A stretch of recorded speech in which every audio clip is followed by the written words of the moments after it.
Hello everyone. देखिए class 12th की physics और यूनिट है हमारे पास 6 जिसका नाम है इलेक्ट्रोमैग्नेटिक इंडक्शन और इसके बारे में हम जान रहे हैं। और आज का जो हमारा इसके अंदर टॉपिक होगा वो होगा इलेक्ट्रोमोटिव फोर्स और उसके कुछ फॉर्मूले और डिराइव करेंगे। तो देखो सबसे पहले हमें ये जानना है कि इलेक्ट्रोमोटिव फोर्स होता क्या है। इलेक्ट्रोमोटिव फोर्स का मतलब होता है कि ये तो हमें समझ आ गया था पिछली क्लासों में कि जो इंड्यूस्ड ईएमएफ है और इंड्यूस्ड ईएमएफ है उन दोनों का क्या मतलब, इंड्यूस्ड ईएमएफ और इंड्यूस्ड करंट का क्या मतलब है। इंड्यूस्ड ईएमएफ हो और या इंड्यूस्ड करंट हो तो दोनों ही कब निकलते हैं, जब मैग्नेटिक फील्ड के चेंज होने से मैग्नेटिक फ्लक्स में चेंज आता था।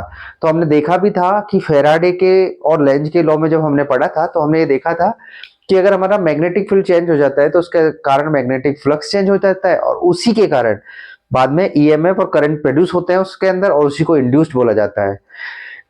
इंडक्शन हम स्टार्टिंग में ही पढ़ चुके हैं कि इंडक्शन का क्या मतलब होता है। देखो इंडक्शन का मतलब होता है विदाउट फिजिकल कांटेक्ट के सारे इफेक्ट को एक बॉडी से दूसरी बॉडी में जनरेट करना, और ये हम स्टार्टिंग क्लास में पढ़ चुके हैं। तो देखो आज का जो हमारा टॉपिक है वो है मोशनल इलेक्ट्रोमोटिव फोर्स। तो देखो हमें ये तो समझ आ चुका है कि इलेक्ट्रोमोटिव फोर्स क्या होता है। देखो इलेक्ट्रोमोटिव फोर्स जो देखा जाए तो एक तरह से ये फोर्स नहीं है, ये पोटेंशियल डिफरेंस को शो करता है। यूनिट नंबर 3 में हमने इलेक्ट्रोमोटिव फोर्स मतलब ईएमएफ और टर्मिनल पोटेंशियल डिफरेंस दोनों के बीच में डिफरेंस को जाना था। दोनों की यूनिट सेम है वोल्ट, जिसको जूल बटा कूलम्ब भी लिख सकते हैं।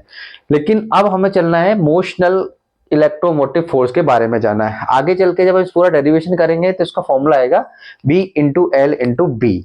कैसे आएगा वो हम देखेंगे। लेकिन हमें ये समझ आ चुका है कि इलेक्ट्रोमोटिव फोर्स के आगे क्या लिखा हुआ है, मोशनल, मतलब कोई ना कोई चीज मोशन करेगी और उसकी वजह से ईएमएफ प्रोड्यूस होगा तो उसे ही बोला जाएगा मोशनल इलेक्ट्रोमोटिव फोर्स। मतलब अगर कोई वायर है और किसी मैग्नेटिक फील्ड में मोशन कर रहा है, किसी चुंबकीय क्षेत्र में अगर कोई चालक गति करता है तो गति करने से क्या होगा, उसके चुंबकीय क्षेत्र या चुंबकीय फ्लक्स में परिवर्तन होगा और उसकी वजह से क्या होगा, एक ईएमएफ प्रोड्यूस होगा जिसको मोशनल ईएमएफ बोला जाएगा। जैसे कि हमने यहाँ डायग्राम बनाया, देखो ये, तो यहाँ पर अभी समझेंगे ये क्या चीज है, लेकिन अभी इसको देखते हैं हम। ये पीक्यू जो दिख रहा होगा, पीक्यू का मतलब है कोई भी चालक चालक छड़ है, मान लो, जिसको इंग्लिश में कंडक्टिंग वायर बोल सकते हैं अपन, तो ये या मेटल रॉड बोल सकते हैं। देखो मेटल की रॉड है जो कि पी और क्यू बोल दिया है हमने। मतलब अगर हम इसको देखा जाए तो अगर ये सिंपल सा होता सीधा तो इसको इस तरह से बोलते हैं कि पी क्यू है ये। तो पी क्यू एक रॉड है, आगे चल के समझेंगे क्या चीज है। वो क्या कर रही है, इस मैग्नेटिक फील्ड में गति कर रही है, मोशन कर रही है। जब कोई भी रॉड किसी मैग्नेटिक फील्ड में मोशन करती है, जब कोई भी रॉड किसी मैग्नेटिक फील्ड में मोशन करती है तो उसकी वजह से क्या होगा, मैग्नेटिक फ्लक्स में चेंज आएगा और उसकी वजह से एक ईएमएफ प्रोड्यूस होगा। उस ईएमएफ को ही बोला जाएगा मोशनल इलेक्ट्रोमोटिव फोर्स। ये बात समझ आ गई होगी। देखो एक बार इसकी डेफिनेशन भी हमने लिखी है। When a conductor moves in a magnetic field, an electromotive force is induced across its end. This induced EMF is called motional EMF, electromotive force। Hindi में भी लिखा है कि जब कोई चालक किसी चुंबकीय क्षेत्र में इस प्रकार गति करता है कि उसके सिरों पर एक विद्युत भागबल उत्पन्न हो जाता है, तो जो विद्युत भागबल उत्पन्न हुआ उसे क्या बोला जाता है, गतिज विद्युत भागबल। तो हमने ये पूरा देखा है यहाँ पर। देखो अब इसके डेरिवेशंस को करने के लिए हम क्या करते हैं, हमने क्या किया है, एक देखो रेक्टेंगुलर वायर लिया है यू शेप का इस तरह से, और इसके एंड पे हमने क्या लगा दिया है, एक रोटेटेबल मेटल की रॉड लगा दी है। मतलब हम ये जो रॉड है वो इधर और इधर दोनों इसके मूव कर सकती है। ये जो रेक्टेंगुलर लिया है उसकी लेंथ तो एल है और यहां से यहां तक की जो विड्थ है वो कितनी है, एक्स। तो इसकी मदद से हम क्या कर सकते हैं, इस रेक्टेंगुलर जो रॉड है इसका एरिया निकाल सकते हैं। वो होगा कि अगर हम ध्यान से देखें तो जो उसका ये तो एल है और ये एक्स है हमारे पास, ठीक है। तो इसका जो एरिया आएगा वो कितना जाएगा, L into x, length into breadth के फॉर्मूले से। यहां तक समझ आ गया होगा। देखो फाई का जो फॉर्मूला होता है हम पढ़ चुके हैं स्टार्टिंग में ही मैग्नेटिक फ्लक्स के बारे में कि बी ए कॉस थीटा होता है। यहाँ पर थीटा की वैल्यू कितनी है, 0 डिग्री। थीटा मतलब देखो अगर ध्यान से देखें, थीटा होता है बी और ए के बीच का एंगल। तो बी तो इनसाइड ही है इस तरह से, और कोई सरफेस ऐसे रखी है तो उसका एरिया भी किधर हो गया है, पीछे की तरफ। अगर ध्यान से देखें दोनों हमारे पास, और मोस्टली हमने देखा थीटा बराबर 0 डिग्री एंगल बनाया इस पूरी यूनिट के अंदर। अगर हम ध्यान से देखें तो क्या होता है, थीटा कौन सा एंगल होता है, बी और ए के बीच में। तो अगर क्रॉस का मतलब क्या होता है भाई, मैग्नेटिक फील्ड की तरह अंदर की तरफ, इनवर्ड। क्रॉस किसको दिखाता है, इनवर्ड मैग्नेटिक फील्ड को, और जो डॉट होता है वो किसको दिखाता है, आउटवर्ड मैग्नेटिक फील्ड को। यहाँ पर मैग्नेटिक फील्ड की डायरेक्शन कैसे है, इनवर्ड। देखो इसको देखे, कैप को देखे, कैप कैसे ऐसे, और कोई सरफेस है जैसे कि मेरा हाथ है मान लो, तो ये इसकी मान लो एक सरफेस है तो इसका जो एरिया वेक्टर होगा हमेशा परपेंडिकुलर आउटवर्ड होगा। तो ये इस तरह से रखा हो तो हमें क्या, इसका एरिया वेक्टर किधर चला जाएगा, पीछे। मतलब बी और ए के बीच में एंगल कितना बन गया है, 0 डिग्री।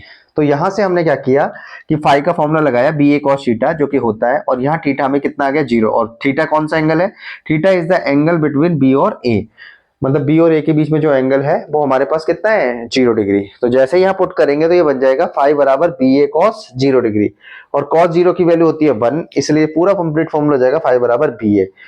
हमने अभी अभी देखा कि इस रेक्टेंगुलर जो वायर है उसका एरिया कितना हो जाएगा, लेंथ तो है हमारे पास ये और विड्थ है हमारे पास ये, तो एरिया हो जाएगा एल इंटू एक्स। तो यहाँ पर एरिया की वैल्यू भी पुट कर देंगे तो ये फॉर्मूला आ जाएगा फाई बराबर बी एल एक्स। तो मैग्नेटिक फ्लक्स की वैल्यू कितनी आ गई है, फाई बराबर बी एल एक्स। यहाँ तक समझ आ गया होगा। इलेक्ट्रोमोटिव फोर्स की डेफिनेशन क्लियर है कि कोई भी जो हमारे पास कंडक्टर है अगर वो किसी मैग्नेटिक फील्ड में मूव करता है तो एक ईएमएफ प्रोड्यूस होता है, उसे इमोशनल ईएमएफ बोला जाता है। अब हम आगे की तरफ चलते हैं। देखो ये रॉड दिख रही होगी हमको, ये मेटल की रॉड है यहाँ पर, और ये ऐसी है कि ये एडजस्टेबल है, मतलब ये रोटेट करती है इधर इधर और इधर। तो माना हमने किधर करी है वो मूव इनवर्ट, ये देखो अंदर की तरफ मूव कर रही है ऐसे। तो हमने लिखा है जैसे जैसे ये रॉड मान लो अंदर की तरफ आती जाएगी ऐसे, जब ये रॉड अंदर की तरफ आती जाएगी तो यहाँ पर कौन कौन चेंज होगा, देखो जब ये रॉड अंदर आएगी तो यहाँ पर है ना ये एक्स चेंज होगा, एक्स कम होता जाएगा इस तरह से, और यहाँ पे आगे एक्स 0 हो जाएगा। तो इसलिए हमने लिखा है वहां पर जो एक्स की वैल्यू वो क्या हो जाएगी, कम। कम इसलिए हो रही है क्योंकि ये रॉड अंदर आ रही है ना, ये इसलिए। और x अगर कम हो गया है तो देखो एरिया का जो फॉर्मूला होता है वो होता है L इंटू एक्स। एरिया का फॉर्मूला क्या होता है, L इंटू एक्स। अब x कम हो गया तो एरिया भी क्या हो जाएगा इसका, बस जैसे मान लो ये रॉड यहाँ तक थी तो इसका एरिया था L इंटू एक्स, अब ये यहाँ पर है तो L इंटू एक्स हो जाएगा, यहाँ पर है तो L इंटू एक्स हो जाएगा। मतलब जैसे जैसे हम रॉड को मूव करवा रहे हैं तो क्या हो रहा है, x कम हो रहा है और x की वजह से एरिया कम हो रहा है। और हमने स्टार्टिंग में ही देख लिया था कि जो फाई है वो a पर भी डिपेंड करता है, तो अगर एरिया कम हो गया है तो फाई भी कम हो गया है, और अगर फाई में कम हो गया इसका मतलब फाई चेंज हो चुका है, और अगर फाई चेंज हो जाता है तो उस रॉड के अंदर एक ईएमएफ इंड्यूस हो जाएगा, उसी को बोला जाएगा इंड्यूस्ड ईएमएफ और करंट। ईएमएफ की वजह से करंट प्रोड्यूस होगी, उसको इंड्यूस्ड करंट बोला जाएगा। तो यहां तक समझ आया होगा भाई, ये रॉड है, ये एक्स जैसे जैसे कम होता जाएगा तो इससे क्या होगा, एरिया कम होता जाएगा और एरिया की वजह से फाई कम होता जाएगा, और फाई पे चेंज आना मतलब ईएमएफ का प्रोड्यूस हो जाना। तो आगे हमने फेराडे लेंज लॉ पिछली क्लास में पढ़ लिया है अच्छे तरीके से, तो वहां पे जाके देख सकते हैं। ई बराबर होता है, फॉर्मूला हमने बनाया था माइनस का D phi by D T. Lenz law के हिसाब से आता है माइनस, और ई इसके मैग्नीट्यूड को बताता है फेराडे के हिसाब से। लेंज लॉ ने बोला था वो उसी कॉज का अपोज करता है जिसके कारण वो प्रोड्यूस हुआ है, तो ये पिछली क्लास में हमने देख लिया है। देखो यहाँ पर जो फाई है, फाई का फॉर्मूला तो हमने निकाल ही रखा है, कितना है हमारे पास बी एल एक्स है, पूरा कंप्लीट फॉर्मूला कितना है बी एल एक्स, यहाँ पुट कर देंगे बी एल एक्स। हमने बी और एल, चूंकि बी कांस्टेंट कर रखा था हमने और इसकी लेंथ फिक्स है, इसलिए जो कांस्टेंट क्वांटिटी उसको कहाँ निकाल लिया है, बाहर की तरफ। तो देखो बी और एल को हमने कहाँ निकाल लिया है, बाहर। तो अब यहाँ पे क्या रह गया, D x by D T, हमने माइनस के साथ इसके साथ भेज दिया। अब इसको उसका एक मतलब है एक स्पेशल, ये लिखा हुआ है D x by D T, मतलब जो डिस्प्लेसमेंट है और ये टाइम है, मतलब जैसे जैसे टाइम बढ़ाएं अगर तो क्या होगा, देखो ये रॉड है ना, ये इसकी एक्स जो है वो कम होता जाएगा, कम होता जाएगा, ये कम होता जाएगा, तो वो कमी को ही बता रहा है। इसका मतलब जो माइनस का D x by D T है वो उस किसके बराबर होगा, उसकी वेलोसिटी के बराबर। मतलब माइनस का D x by D T जो है वो किसके वजह से होगा, बी की वजह से, क्योंकि बी वेलोसिटी के साथ मूव कर रहे हैं और उसकी वजह से टाइम बढ़ने के साथ उसकी एक्स घट रही है।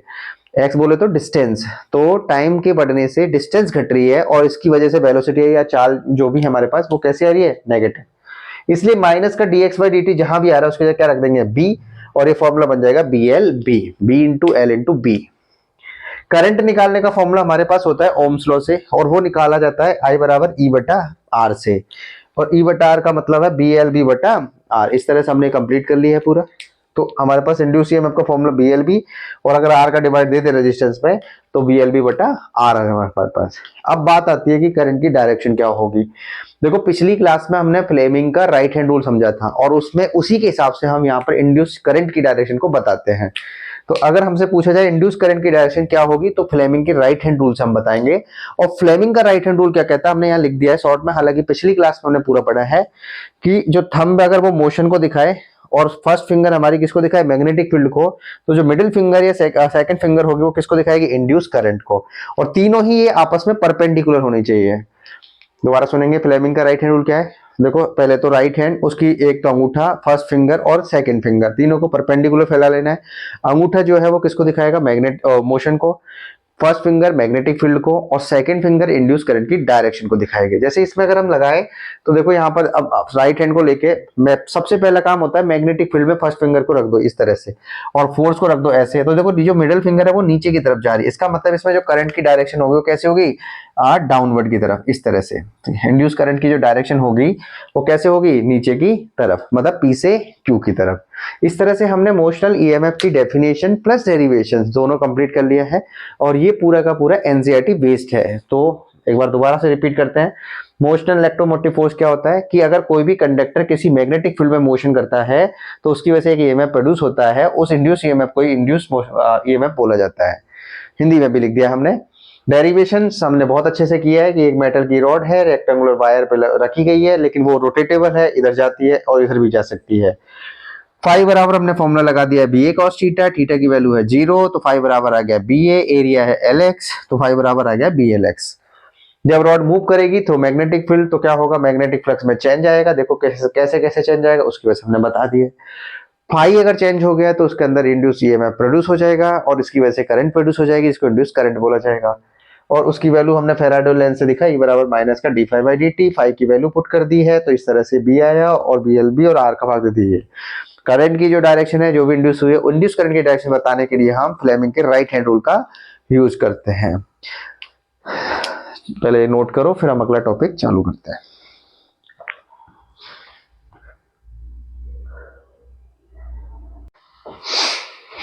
देखिए हमारा अब अगला टॉपिक है एनर्जी कंसीडरेशन इन मोशनल ईएमएफ। इसके अंदर हमने क्या करना है, हमें प्रूफ करना है कि अगर कोई मोशनल ईएमएफ है तो वहां पर एनर्जी कंजर्वेशन लॉ फॉलो हो रहा है या नहीं हो रहा है। तो इसके अंदर हम सबसे पहले क्या करेंगे, मैकेनिकल पावर निकालेंगे और उसके बाद उसकी इलेक्ट्रिकल पावर निकालेंगे और अगर दोनों पावर बराबर आ जाती है तो वहीं पे ये प्रूफ हो जाएगा कि इसमें एनर्जी कंजर्वेशन होता है। कैसे, चलो देखते हैं। अच्छा, मोशनल ईएमएफ हम पिछली क्लास में पढ़ चुके हैं। पिछली क्लास का अभी पढ़ा है हमने। मोशनल ईएमएफ का मतलब क्या है कि कोई भी कंडक्टर अगर किसी मैग्नेटिक फील्ड में मोशन में है, मूव करता है, तो वो क्या होता है, उसका मैग्नेटिक फील्ड या मैग्नेटिक फ्लक्स में चेंज आता है, उसकी वजह से उसके अंदर एक ईएमएफ प्रोड्यूस होता है। उस ईएमएफ को क्या बोला जाता है, मोशनल ईएमएफ। और अब हम इसमें एनर्जी कंसीडरेशन लगाएंगे। देखो हमने अभी थोड़ी देर पहले जब हमने देखा था कि जैसे कि ये मेटल की रॉड है, यहाँ पर ये मेटल की रॉड है और जब ये किसी मैग्नेटिक फील्ड में मोशन करती है, मूव करती है v वेलोसिटी के साथ, तो उसके अंदर जो इलेक्ट्रोमोटिव फोर्स इंड्यूस्ड होगा या प्रोड्यूस होगा उसका फॉर्मूला होता है b into L into B, B L B. और जो करंट होगी उसका फॉर्मूला होगा B L B by R. इस फॉर्मूले से हम इसको निकाल चुके हैं, अभी पूरा डेरिवेशन हमने करा। अब हम इसमें एनर्जी कंसीडरेशन की बात करेंगे। देखो सबसे पहले हमें पता है, कोई भी हम पिछली क्लासों में पढ़ चुके हैं यूनिट नंबर 4 या 5 में, कि अगर कोई हमारे पास कोई भी रॉड है या कंडक्टर है जो कि एल लेंथ का है और उसके अंदर अगर आई करंट फ्लो हो रही है, अगर हमारे पास बोला जाए कि कोई भी कंडक्टर है जिसकी लेंथ है एल, करंट फ्लो हो रही है आई, तो उसमें जो मैग्नेटिक फोर्स लगता है वो होता है बिल साइन थीटा। कितना होता है, बिल साइन थीटा। और ये हम पूरा डेरिवेशन कर चुके हैं। तो हम इसी फॉर्मूले को लगाएंगे और जहां पे जो थीटा होता है वो एल और बी के बीच में एंगल होता है। तो देखो हमने क्या किया है, मैग्नेटिक फोर्स का फॉर्मूला लगाया बिल साइन थीटा। यहाँ पर जो थीटा की वैल्यू है वो है 90 डिग्री। 90 डिग्री कैसे है, देखो जो एल है, एल तो इसकी लंबाई लेंथ है और मैग्नेटिक फील्ड देखो अंदर है, लेंथ ऐसे है, तो इस तरह की जो हमारे पास स्ट्रक्चर बन गई है तो उसे उसकी वजह से इनके बीच में एंगल कितना हो गया, 90 डिग्री। देखो ऐसे घुमा के देख लो तो यहाँ पर 90 डिग्री बन गया है। जैसे ही हम यहाँ 90 डिग्री पुट करेंगे तो साइन 90 होता है 1 और इसकी वजह से ये एफ भी आ जाएगा बिल, बी इंटू आई इंटू एल।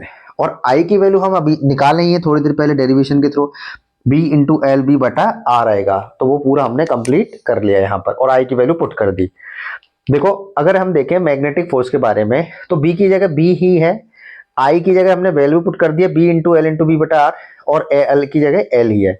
तो देखो बी इंटू बी क्या हो गया, बी का स्क्वायर, एल इंटू एल क्या हो गया, एल का स्क्वायर, और साथ में है बी और डिवाइड में क्या बैठा हुआ है, आर। तो इस तरह से हमने मैग्नेटिक फोर्स निकाल दिया।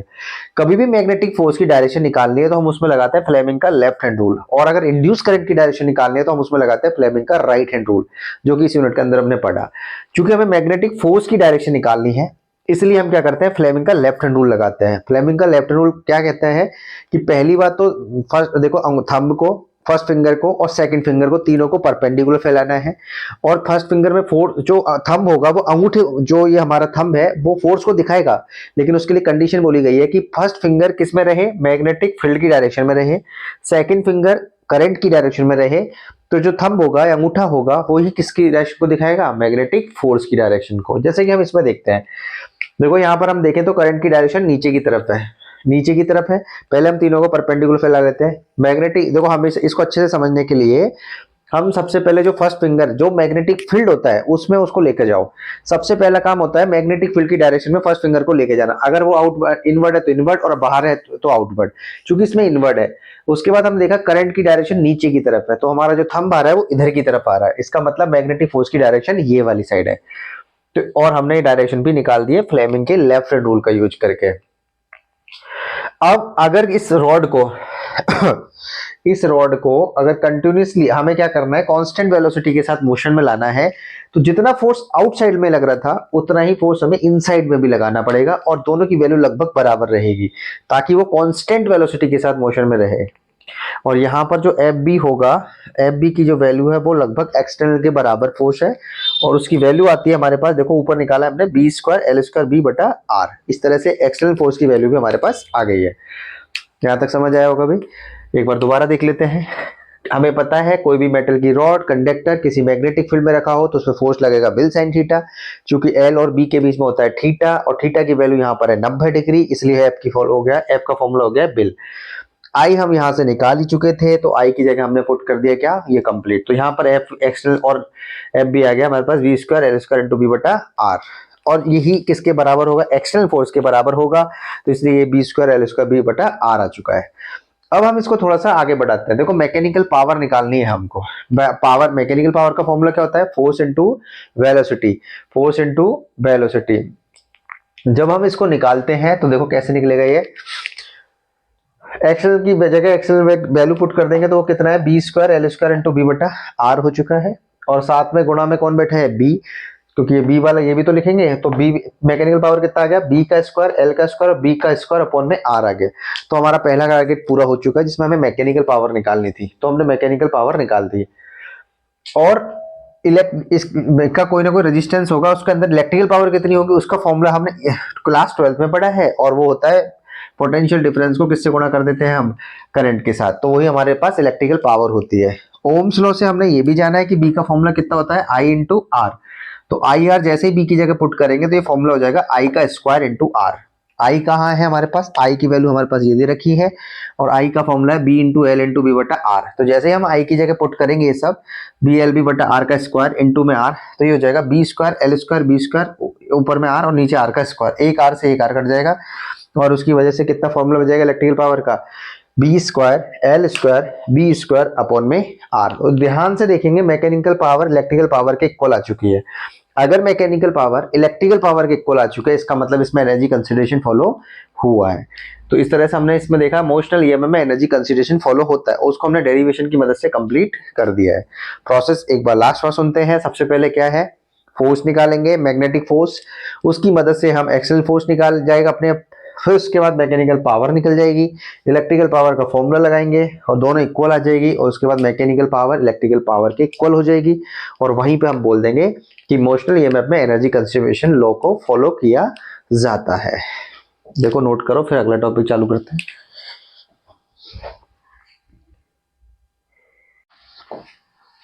देखिए अगला जो टॉपिक है हमारा वो है इंड्यूस्ड ईएमएफ निकालना है हमको, रोटेटिंग किसके अंदर निकालना है, रोटेटिंग कंडक्टिंग रॉड के अंदर। देखो अगर हम देखें इस डायग्राम में, तो ये रॉड है मान लो, जिसकी लेंथ कितनी दे रखी है हमको, एल लेंथ, और ये घूम के, जैसे कि हम मार्कर को देख लेते हैं, ये मान लो कोई रॉड है और यहाँ पर ये घूम के रोटेट करके कितनी पहुंच गई है यहाँ पर, तो इसने कितना एंगल बनाया है यहाँ पर, थीटा।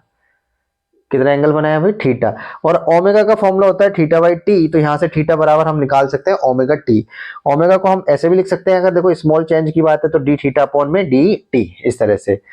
अच्छा डॉट जो होता है यहाँ पर जो डॉट हमें दिया गया है, डॉट का मतलब है मैग्नेटिक फील्ड कैसा है, आउटवर्ड, आउटवर्ड हमें मैग्नेटिक फील्ड का दिया है। और अगर क्रॉस होता है तो क्या होता है, इनवर्ड हो जाता है वो मैग्नेटिक फील्ड, जो कि बी के बारे में बताता है, इस तरह से। तो यहाँ पर हमने देखा कि जो मैग्नेटिक फील्ड हमको दिया है वो आउटवर्ड दिया है। जैसे कि ये हमें बोर्ड दिख रहा है तो बोर्ड के परपेंडिकुलर आउटवर्ड ये, तो हमें मैग्नेटिक फील्ड इस तरह से दिया हुआ है और इसके अंदर वो काटते हुए रॉड क्या कर रही है, मोशन में आ रही है, यहां से घूमते हुए रोटेट करके कितने वे यहाँ पर, और कितनी वेलोसिटी के साथ जा रही है, ओमेगा वेलोसिटी के साथ। ओमेगा का ही नाम क्या होता है, एंगुलर वेलोसिटी होता है। ओमेगा का ही नाम क्या होता है, एंगुलर वेलोसिटी। जब भी कोई रोटेट करती है, ऑब्जेक्ट कोई भी रोटेट करेगा तो उसके पास एक कौन सी वेलोसिटी होगी, एंगुलर वेलोसिटी, जिसका फॉर्मूला हमने लिखा है D theta, theta by T, और अगर इंस्टेंटेनियस फॉर्म में लिखे तो ओमेगा आएगा डी थीटा बटा डी टी। तो देखो जब ये यहां से यहां आई तो इसने कुछ ना कुछ एरिया कवर करा होगा और उस एरिया को हम मान लेते हैं स्मॉल ए एरिया। ये हमारे पास एरिया ए, इस एरिया को क्या बोल देते हैं हम, ए। क्योंकि देखो अगर ये रोटेट यहां से, जैसे यहाँ पे फिक्स है, तो ये मार्कर को देखो, मार्कर अगर घूमते हुए इस तरह से जाए और ये सिरा घूम के वापस इसी पे आ जाए, तो अभी जब एक बिंदु पे पूरा घूम गया है वो, तब तो कितना एंगल बनेगा वहां पर, 360 डिग्री, मतलब 2 पाई। तो 2 पाई डिग्री में पूरा कवर कर लेगा। पर इसका जो, ध्यान से देखेंगे एक बार, देखो इसमें ये बोला जा रहा है कि जैसे कि ये मार्कर है, अब ये घूमते हुए यहाँ पर आ गया तो इसने इतना एरिया कवर किया है, लेकिन अगर यही मार्कर घूमते हुए यहाँ पर आ जाए तो ये एरिया होता उसमें, तो उसमें जब 2 पाई एंगल बनता तो उसका जो एरिया होता है सीरीज का, जो कि कंडक्टिंग रॉड है हमारे पास, तो इसका जो एरिया होता, देखो यहाँ पर घूमा और ये पूरा घूम के वापस यहीं आ गया, तो इसका जो एरिया होता है वो सर्कल का कितना होता है, पाई आर स्क्वायर। आर की जगह यहाँ पर क्या दिया हुआ है, एल दिया हुआ है, तो इसका एरिया कितना हो जाता है, पाई एल स्क्वायर। इसका एरिया कितना हो जाता है, पाई एल का स्क्वायर। दोबारा देखेंगे, देखो अगर कोई रॉड है, अगर वो पूरा 2 पाई घूम के वापस वहीं आ जाती है, इस सर्कल के एरिया के बराबर एरिया कवर किया उसने, और उसका एरिया कैसे निकालोगे, पाई इंटू रेडियस का स्क्वायर। यहाँ पर रेडियस की जगह लेंथ दे रखी है रॉड की, तो पाई एल का स्क्वायर। लेकिन उसने कहा कि वो 2 पाई घूम के नहीं गया, वो गया है यहाँ पर सिर्फ और सिर्फ थीटा कोण पर, तो उसका जो एरिया होगा वो यहाँ, ये वाला जो एरिया होगा वो पाई एल स्क्वायर नहीं होगा। तो हमें पहले वो ही निकालना है, उसके बाद ये डेरिवेशन सिंपल हो जाएगा। समझ आया भाई? एक बार दोबारा देखते हैं हमें क्या क्या दिया है। हमें इंड्यूस्ड ईएमएफ निकालना है रोटेटिंग कंडक्टिंग रॉड के अंदर। कंडक्टिंग रॉड है, उसकी लेंथ एल है, और जब वो रोटेट करके 2 पाई एंगल पे पूरा रोटेट करके अपनी जगह पे आ जाती है तो एरिया कवर करती है पाई एल स्क्वायर। लेकिन अगर वो थीटा एंगल पे जाती है तो एरिया कवर करती है ए, जिसकी वैल्यू हमें निकालेंगे। ओमेगा को हम इस तरह से लिख सकते हैं, दोनों तरह से हमने कंप्लीट कर लिया है। चलो देखो अब हम फाई बराबर पहले ही पढ़ चुके हैं, मैग्नेटिक फ्लक्स का फॉर्मूला क्या होता है, फाई बराबर बी ए कॉस थीटा। तो हमने यहाँ पर क्या लिख लिया है, फाई बराबर बी ए कॉस थीटा लिख लिया है। तो फाई बराबर हमने जब बी ए कॉस थीटा लिख लिया है, थीटा कौन सा एंगल होता है, यहाँ पे देखो थीटा की जो एंगल होता है वो बी और ए के बीच में होता है।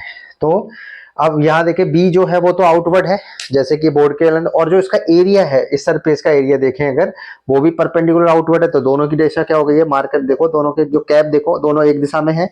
इसका मतलब थीटा की वैल्यू कितनी है, 0, और कॉस 0 की वैल्यू होती है 1, इसलिए फाई बराबर बी ए कॉस 0 मतलब बी ए के बराबर आ गया। Equation number 1।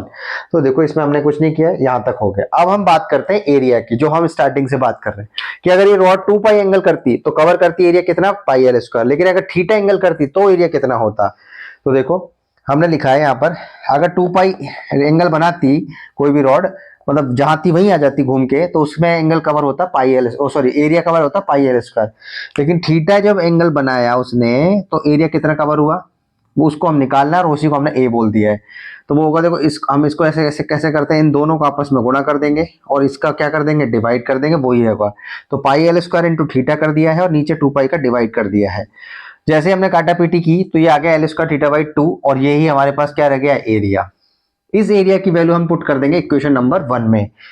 यहां तक शायद कंफ्यूजन नहीं होगा। एक बार दोबारा देख लेते हैं एरिया वाला कॉन्सेप्ट। यहां से घूमकर वो अपनी जगह पे आती है तो कितना एरिया कवर है, पाई एल स्क्वायर। हमें निकालना है कि वो यहां गई, मान लो किसी एंगल पे थीटा पर, तो एरिया कितना होगा। तो हम कुछ नहीं करेंगे, इसमें गोली इसको जिसको नॉर्मली बोलते हैं ना, दो ये देखो 2 पाई में पाई एल स्क्वायर, तो थीटा में कैसे।